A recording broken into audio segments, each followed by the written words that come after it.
Everybody has trouble sleeping from time to time, and more adults are turning to the over-the-counter melatonin. That's to ease the issue and help people sleep a little bit better. But a new study outlines some potential risks to our health, and with that, Dr. Reena Mehta with Uptown Allergy and Asthma joins us today. So first of all, let's tell people, what is melatonin?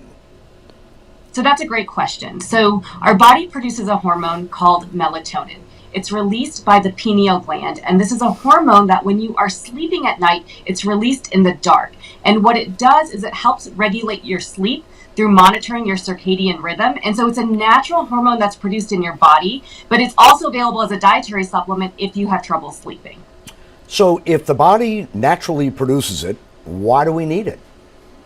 Well, as we all know, a lot of people suffer from sleep issues, insomnia, especially during pandemic times. And so some people's bodies don't produce enough melatonin. Melatonin can actually be suppressed at night if you have lights on. So if you're looking at your phone or if you're on your laptop before you're trying to go to sleep, that will suppress levels of natural melatonin in the body. So then people struggle with sleeping. So then they try to take this dietary supplement to aid their sleep at night. I was going to say, a lot of people, they check their phone, they check their email, they get the iPad out, and you get down that rabbit hole, and you're stimulated and you can't sleep. So melatonin in milligrams. I mean, I've kind of looked into it. 5 milligrams people take, but does the body get immune to it to the point where, like other drugs, you may have to take more and more to get that effect? And if so, how dangerous is that? So that's a great question. So this recent study published in JAMA looked at trends over melatonin use over the last 20 years. And what they found is that Americans have actually doubled our intake of melatonin and using much higher dosage, over 5 milligrams a day, which is more than the recommended dose. And so if we're using it a lot more, and using it in high dosages, there are concerns that this could have a negative impact on the body. So the thing about melatonin is because it is a dietary supplement, it does not go through FDA regulation like typical medications do.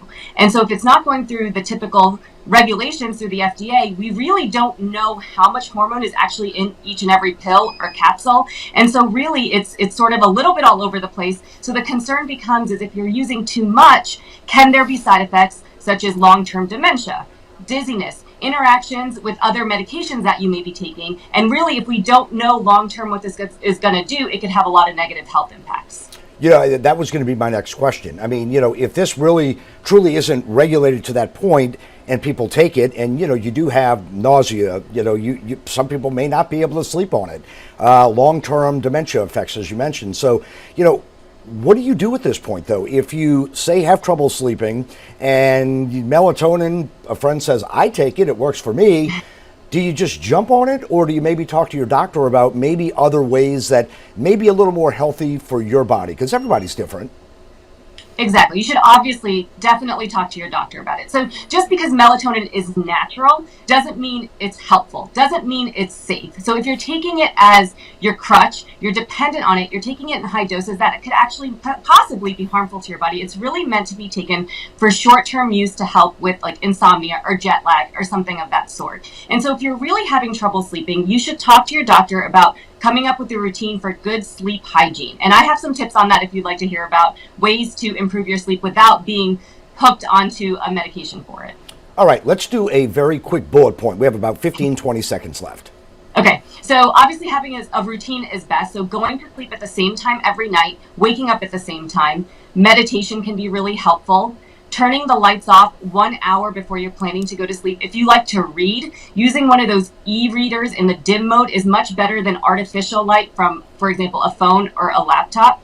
Taking a warm bath can be really helpful. Really figuring out your routine and doing the same thing every single day is probably the most helpful in getting a good sleep pattern rather than using melatonin every single day. Routine, I'll tell you, it does make a difference. That routine gets you where you need to be, your time clock is on, all that kind of stuff. Dr. Mehta, thank you very much. Again, melatonin, it's a big subject these days, and a lot of people take it, and hopefully if people at home do take it, they kind of are inspired on what you said and maybe have some, information that they can run away with and help them. Thanks again. Thank you so much for having me.